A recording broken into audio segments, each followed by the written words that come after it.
guys, what's going on? It's Ash here coming at you today in Raid Shadow Legends. Today we're going to talk about one of the starting champions in the game, Galek. Galek is often neglected compared to the other champions, Elaine, Aethel, Kael. I feel like he might be the fourth least popular there. I don't know, maybe Aethel. I don't know who is. I just know that Kael is number one. So in today's video, for the first time ever here on the channel, because I just maxed him out yesterday, I've never really used Galek before, just absolutely running him through the gauntlet of all of the dungeons with different teams, trying him out, using some of my endgame gears, using some of my best gear on my account. I actually took this gear off of War Maiden. I put it on Galek. Let's see what he is capable of. The question that I'm asking you guys, open question to you guys. Let me know in the comments below if you think he is or isn't. Maybe this video will or maybe it won't change your mind. Is he end game viable? Is he one of those champions like we always talk about on the channel? I only like investing in champions that are gonna, bring me from the early to the mid, through the mid, all the way till the end game, right? I like investing on champions that have that long-term viability in this game. So is he good in the end game? That is the question. Let's talk a little bit about Galek real quick here. So Galek, here he is. I used to call him Galek. Apparently it's Galek. Oops. Just add him to the long list of champions I've mispronounced in this game. He's an orc champion, he's magic affinity, just like the other starting champions in this game. Now we go over to his skills. On his A1, it's very simple. Attacks one enemy 2 times. Does make him okay for Fire Knight progression, having a multi-hitter on the A1. And then the rest of his kit isn't too bad as well for Fire Knight. Attacks all enemies on the A2. Hellraiser is a very hard-hitting ability. It's top 5 multipliers out of a rare AoE nuker champion, so there's that for Galek. I believe it might be the 3rd highest or the 4th highest overall in terms of multipliers.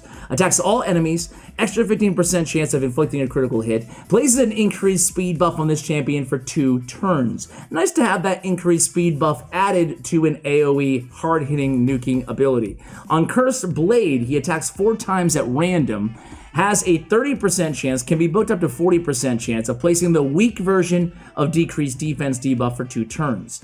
Also has a 30% chance of placing the big version for 2 turns if the target has more than 2 debuffs. So unfortunately, the Cursed Blade ability is not consistent enough to be the main debuffer on your team, right? It's on a 5-turn cooldown. You can't book it down to 4 or better yet 3 turns on the cooldown, such as War Maiden, another farmable, easily accessible champion in this game. So for those reasons, and it's random, it's 4 times at random, not necessarily an AoE. For all those reasons, not to mention it's a small version unless they have 2 or more debuffs, it's just not consistent enough to beat your main debuffers. So do not use Galek as, I just said Galek, what the hell, man? Do not use Galek as your main decreased defense champion. You're gonna need somebody else on your team as well. Like all the other starting champions, increase ally HP in all battles by 15%.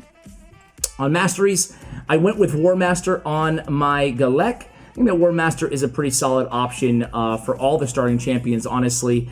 You can mess around if you want to. You can go with Helm Smasher if you want to get crazy and put him in maybe some Savage gear. You can put Flawless Execution on him as well. But I really strongly prefer War Master to give him that added utility against bosses, right? Because obviously he's helping you out a great deal against waves, against the first 2 waves of any dungeon that you choose to use him on. However, against bosses, he falls a little bit short. He's not putting out a ton of damage. So you add that War Master to him, you're getting that War Master proc. It's actually going to help out a lot with his overall damage capabilities for dungeons and for clan boss, early stage clan bosses. For Arena, I would probably run him Flawless Execution if I was just going to use Galek in Arena, where he's actually a pretty strong nuker, actually. I will show you guys him in the Arena first in today's video. For support, I went with Lore of Steel, went down to Master Hexer, having the chance to extend the duration of his decreased defense in his kit. In terms of artifacts, I said again at the top of this video, I have him built out with some really solid artifacts across the board. Very high attack in 4429. I have him debuff accuracy at 208 to land those decreased defense. And I have his crit rate at 103, his crit damage at 203, although he does have an extra 15% chance on his A2 at landing that critical hit. So I think that if there was ever a champion that you could make the case you want to go crit damage on the gauntlets, try to get that crit rate built up to 85% throughout the rest of your gear. Use crit rate gear if you have to. I think I would get by with an 85% crit rate Galek. He'll still be doing a ton of damage in critting all the time on his A2. So I have a little bit maybe of an overkill on crit rate. Either way, I'm happy with it, right? So I'm prioritizing, I have him in an attack percentage chess piece. However, if you're just starting out on this game and you find you're having trouble progressing, maybe you've reached that plateau in a certain specific dungeon, you definitely want to consider putting him in a defense-based chess piece instead. His defense is not that bad at 914, his base stats. His HP is very low at 13,710. So defense skills a little bit better on Galek than HP, so I would go with defense percentage on the chest. Don't be afraid to put your damage dealers who are attack-based champions, such as Galek, in a defense percentage chess piece. The damage won't be as much as you might think. It will still be a drop-off, but not that significant, and he'll be staying alive much longer, okay? I would definitely go speed on Galek no matter what on the boots, so you're looking for speed boots. And again, we already talked about crit rate or crit damage on the gauntlets. I have crit rate here in today's video, but I would try to get him on crit damage. He'll be hitting even harder if you scale that crit damage up more. And then other than that, guys, just looking for speed, looking for a little bit of sustainability, looking for attack percentage on the substats. I have an attack banner on him. If you don't need him for the decreased defense on his A3, if you're not really relying on that, and as I said, you shouldn't really be, I would go attack on the banner. Or again, if you need more sustainability, if he's always dying, he's not staying alive for you, go defense on the banner, or even HP because it is a flat stat on the banner. On the amulet, you pretty much always want to go crit damage, and on the ring, again, I have him in a very heavy attack-based build. I went with attack ring. Of course, it's up to you guys. Whatever you need. If he's dying, go defense. If you can afford adding a little bit more attack to his kit, go ahead and add an attack ring to his build. So in terms of where he is used, arena, like I said, he's great as a farming nuker for the arena. Campaign, he's fantastic. I'll show you in the campaign as well. Spider's Den through maybe up to stage 13, 14, I think he's fantastic. I'll give him a 4. He does taper off a bit as you get to spiders like 17, 18, 19, and 20. Arena defense, I'll give him a 4. He's pretty solid. Ice Golem's Peak, he's a 5. He's a great champion. Again, we're talking progression here, but we'll show him in the end game as well. And then everywhere else, Dragon's Lair also a 5. He's great in all the keeps for the most part as well. So let's go ahead and move into, I think that pretty much goes over his kit. Let's start him out in the campaign just to see how hard he hits here in the build that I have him in 12-3. So there he goes. You'll be surprised, man. I mean, he is going to have about a 10-second run. 9 or 10 seconds is what I experienced. Actually, look at that. Didn't experience that on the few times that I ran him through. So it looks like it's going to be like a more of a 10-second run. Still 10 seconds. So not too bad, right? And how hard was he hitting there? I didn't even pay close enough attention. On his A3, on his A2, 40 to 55K. And then he's hitting for around 15 to 20K on his A3. And then on his A1, he's hitting 2 times for around 30K or so. And then again, 30K or so on the A1. And then eventually he'll go back into his A2 next. And there he goes, 55K. So hitting pretty hard here. I was actually surprised at how hard that A2 hits. Definitely a solid champion. And like I said, I think he's top 3 in terms of that Hellraiser. Is it Hellraiser? Whatever that ability's name is. So let's go ahead and use him as part of my arena team. He's stepping in for Trunda on this arena squad. Let's see how he can do here, guys. So increase turn meter, CC the team. Let's see how much damage he can put out. Let's land a decrease defense first. And let's see if he can kill everybody in one shot here. Actually, look at this. We lapped him. Let's go ahead and boost. Now we go. So the it is Hellraiser. Here we go. Boom. Look at that, 66 to 72K or so. Not too shabby, right? Not too shabby, Galek. Let's go ahead and do a couple more arena battles real quick here. I'm not going against platinum tier teams, but the point here isn't to say that he is platinum tier viable. It's to say that, man, he can hit really hard. He can be a great kind of a speed farming up your Great Hall nuker. I was surprised, man. He hits hard. This is a hard hitting ability. I don't think Kael can put out, even with the same stats, he can't put out on his Acid Rain ability 70 to 80k hits, I don't think. Correct me if I'm wrong, but you know, Kael's still a great kind of nuker, and he has more versatility in the rest of his kit. I'm not trying to say Galek is better, but as a sheer nuker, I think I'm impressed. I'm impressed with Galek. Let's see, he's gonna go next. Let's see how the A3 does here. So again, not hitting incredibly hard, but not too bad either. Let's go on auto here. Hopefully Arbiter doesn't pick everybody up. Nah, she's not going to. He can land the finishing blow maybe here in the next shot. Here it goes, boom, 40k to end things off. So you guys get a feel for how much damage he's dealing. Let's try to find a more difficult team and just see how we do here. So this team is a little bit more challenging. Let's see, this will be the last arena battle. I'll show you him in a couple dungeons as well in today's video. I think, you know, like I said, his defense is all right, I think, a 914, but he's not a champion that you're going to be riding deep into clan boss by any stretch. I would not say he is a brilliant clan boss champion. However, for Dragon and Ice Golem, I definitely think he's usable, and for progression, Fire Knight. So let's go ahead and use it again here. Let's see how much damage he can do. It is only a one-hitter, so it's not great against Rotos. Boom! And there he goes. He kills everybody except for Rotos. Really, really well done there, right? I mean, hard-hitting nuker in Galek, that Hellraiser ability. On 3-turn cooldown, too, so dealing significant damage overall, and it looks like he might get... No, Arbiter gets the finishing blow there. So that's all the fun we're going to have with Galek in the arena. Let's go ahead and let me know, guys, did any of you choose Galek as your starting champion? Did any of you guys actually build him out? I think you could actually build a Galek alongside a Kael, providing you had enough sustainability, enough defense as well, like an Apothecary and, I don't know, maybe a, I don't know, Reliquary Tender or something like that, some healage on the team in the early game, if you're lucky enough to get a Void Affinity champion. I'll stop rambling. Let's go ahead and bring him into the Dragon's Lair here, guys. So, Dragon's Lair, pretty solid little team here we got established. And again, it's all about damage for him, you know? Again, I'm really not relying on I think he's up next, there it goes.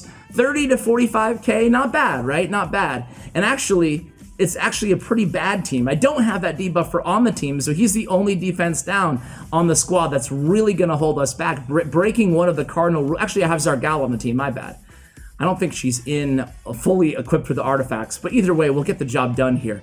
So there is Zargala, and there it goes again, 23k or so damage on the Hellraiser without defense down or weaken on the opponents too, so definitely noteworthy there. That's his A1 again without debuffs, hitting for around 15k each in the build that I have him on. Now if I did have a crit damage on his gauntlets instead of crit rate, I think we could definitely see way higher numbers, especially in the arena. I'm figuring we could easily get him to hit for 90k crits instead of what it was at 75k or so, as we saw. So maybe 85k or at least around 80k on the average. So definitely could bump him up even further. So take that into consideration. But, you know, if you're just starting out this game and you're watching this video, first of all, I invite you to subscribe to the channel. I have a bunch of champion guides, hopefully a lot of strategy advice videos as well to help you out along your journey inside Raid. But also, you know, you're not going to have access to this sort of gear. That's totally fine. What you want to do, again, we kind of talked about it. Speed boots, even if they're 4-star or 3-star, speed boots are going to be important on this champion to make sure he's going often enough to be valuable to your team. What good is a great nuker on your team if they don't attack, right? If they're so slow that they barely ever attack. And then again, crit rate, getting that to 85 to 100%, and then just work on stacking crit damage with probably a defense percentage on your chest, as I mentioned earlier. So now we got to the dragon here. I gotta say, the health is not very high on these champions, but we'll be just fine. And it's a 2-minute run too, not too bad, right? Considering the team. We have Scylla the Drakes on the team. You'll get her for free eventually if you play long enough in this game. And she's a great support champion. I run her in a lot of my teams. Really a big fan of that champion. It looks like probably a 220, 225 run here. We have Kael there for the poison damage as well. And there it goes. So not too bad. 220 on the time. Everybody stayed alive. Galek did 1 million damage right next to Zargala. Kael did a little bit more damage than Galek, but he had all those poisons against the dragon. So not too bad there from Galek, right? Stood toe-to-toe with one of the better epic nukers in Zargala. Let's go ahead and let me actually check to make sure Zargala does have gear before we go to... Actually, I can just check right in the screen before we end things off here in Ice Golem Peak, guys. So let's go... where are you, Zargala? I want to give an accurate representation of the damage that he did as compared to Zargala. So let's see. Okay, she's actually in really solid gear. She has a much higher crit damage and a decent attack as well. So she is geared up. So not too bad. Galek did more damage, although he didn't have the decreased defense like Zargala did as consistently. So this is the Ice Golem team that I have built out, guys. Stagnite there is going to be our debuffer. We have Scylla the Drakes on this team as well to make sure everybody stays alive, and if they fall, to pick them back up. And then we have Galek as our main damage dealer next to Royal Guard. So you can see, again, hitting pretty hard in that first wave. Endgame Galek. Is he viable endgame? Or is he merely a good complementary piece to already good champions on the same team? You can make the argument either way. I'm not here to tell you that Galek is the best endgame champion in the game. Certainly not the case. But can you invest in this champion and ride him all the way till the endgame? I think the answer is pretty definitively yes in certain areas. Ice Golem, arena farming. You could even use him in a more defensive build in Faction Wars. Yeah, in Dragon's Lair as well. So I think that he does have some use cases, Minotaur's Labyrinth, all of the keeps as well. I think he's a good champion to invest in the early game and somebody who will pay you dividends even into the late game. He's clearly viable in this use cases in this video, right? Again, not trying to sit here and tell you that he's a better than legendary champions, but certainly is because of those multipliers, because of the damage that he can put out, he's a great complementary piece in terms of a sheer damage AoE champion who has decent multipliers as well on his A1 and his A4. So again here, once the ice, against other bosses, like against Fire Knight progression, against Dragon, you won't have to worry necessarily about him putting his A3, onto other minions and whatnot. It will all be going straight to the boss, as we saw in Dragon's Lair on the A3. In this case, he is kind of randomly putting his A3 onto the guards and onto the Ice Golem. So that is kind of RNG based, but either way, we have to kill those minions anyway, so he kind of adds that versatility to your team as well. And it looks like this is going to be a 2-minute run. Everybody's staying nice and alive here. Granted, with some help from Miscreated Monster, who I snuck into this team. Need that extra shield once we get to the Ice Golem himself, and we end up taking him down. So there we go, guys. Not too bad, 2 minutes. And again, he put out 1.5 million damage. So dealing the most damage on this team, really, really solid, even more than Royal Guard. That says a lot, guys. I think that he's a solid champion for kind of providing a lot of nukage to your team and a little bit extra in his kits. And campaign farming as well, which we didn't really mention enough. But he can be a very viable early to mid-game campaign farmer on top of all of that. So that is your guide on Galek, guys. Let me know if you want me to do any other champion guides, any specific champion requests. Let me know in the comments below. Thank you for watching all the way till the end. I appreciate you guys, and as always, take care, guys.